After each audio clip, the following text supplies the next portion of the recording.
2024 is filled with massive updates to many of the favourite space games, from major expansions to overhauls, from new content to improvements. There's a lot to look forward to. Let's take a look.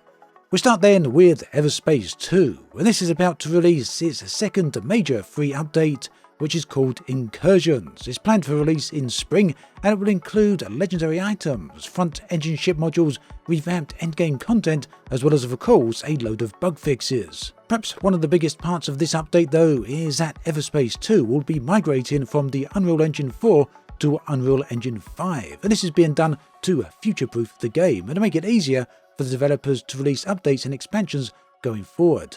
At this point then, it's obvious that Rockfish Games, the developers behind Everspace, are absolutely passionate about the game and want to deliver as much content and update as possible. With that in mind then, in addition to the free update, there's a paid expansion planned for 2024, possibly going into 2025. And for this, Rockfish have promised a massive expansion for Everspace that will bring new story content and star systems to the game. As I've mentioned elsewhere, Everspace 2 was my favourite space game in 2023, so these extra expansions are something I'm certainly very much looking forward to. Moving on, we come to X4. Now, this is going to be getting a new update later this year. It's already in the process right now of getting its free 7.0 update, but later in the year is Timelines. Now, this is a mysterious storyline really outside of the regular X4 sandbox. It features a character known as Harper Donald, a trader in the border territories. But perhaps one of the biggest features of Timelines is of course the introduction to new scenarios, and these are tied into the history of the X4 universe. Essentially, players will be able to revisit the past and get engaged with various different historical events. That's, I guess, where the name of Timelines actually comes from. These will take place outside of your main save, and Egosoft are very much implying that these are going to be a lot of fun. But more than that, they could serve as a way for new players to actually get into the game. X4 is known for being very complex, so if these scenarios introduce various different gameplay mechanics one at a time, it could be a way to really engage new players. And of course, there's plenty here as well in terms of new gameplay to provide challenges for veteran players. There's no release date for this just yet, but it should be coming later this year. And then we come to Elite Dangerous, still one of the biggest space games out there, and the planned complete rework of Powerplay, known as Powerplay 2.0. Now, this has been on the cards for a very long time. I think it goes all the way back to 2022, I do believe, when Frontier originally announced that a key feature overhaul would be coming. That is now going to happen in the summer of 2024 as a part of the game's Update 19. Now, a brand new Powerplay has the potential to really dramatically enhance Elite and bring some both veteran players in and new players to the game, although I would be a little bit cautious here because just lately Frontier have started calling this a refresh rather than an overhaul.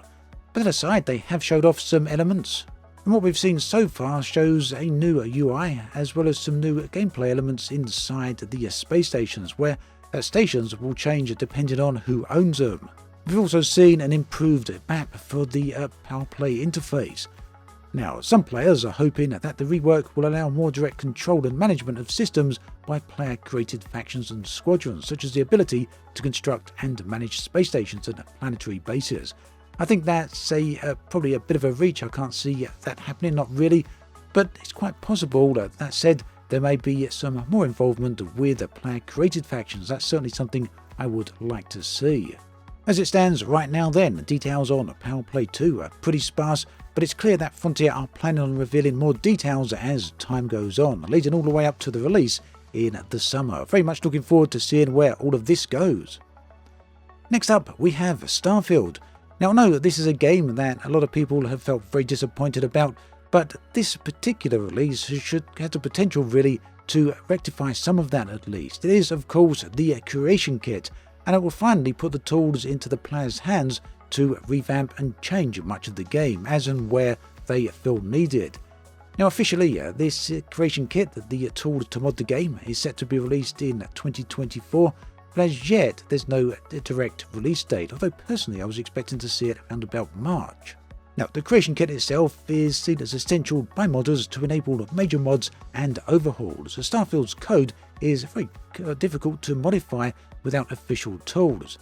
Now, historically, Bethesda has released various different creation kits for their big games a few months after their game's launch. With Skyrim, I do believe it was 3 months later, whereas with Fallout 4 it took around about 6 months. So Starfield is now getting beyond that time frame, but well, hopefully we'll see it sooner rather than later. I still think that chances are seeing it in the first half of the year is still pretty good. Currently, there is some evidence that closed beta testing for the Creation Kit may already be underway, as the Steam DB website has noticed some changes regarding the Starfield that may indicate that this is actually going on. Now, when released, the Creation Kit will allow modders to more easily create major content additions such as new quests, items, characters, locations, and potentially even new planets in Starfield's vast galaxy. It will significantly expand the scope of what's possible with Starfield, and, well, especially compared to the game's launch. Whether or not, though, something can be done about all those loading screens is probably an entirely different question. Now, not everything is going to be left down to the players, because of course this year Shattered Space, Starfield's first big expansion, is also set to be released. In addition to bringing some story-focused content, I'm also hoping that it overhauls certain systems for the game. Next up, we have Star Citizen.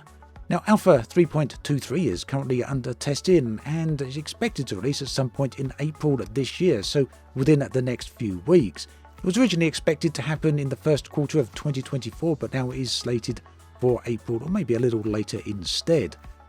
Now, the update is going to contain some major features, and players, if you look around the internet, are saying for the first time that it might make Star Citizen feel like a complete real game. It's going to contain extra additions such as new EVA animations and mechanics.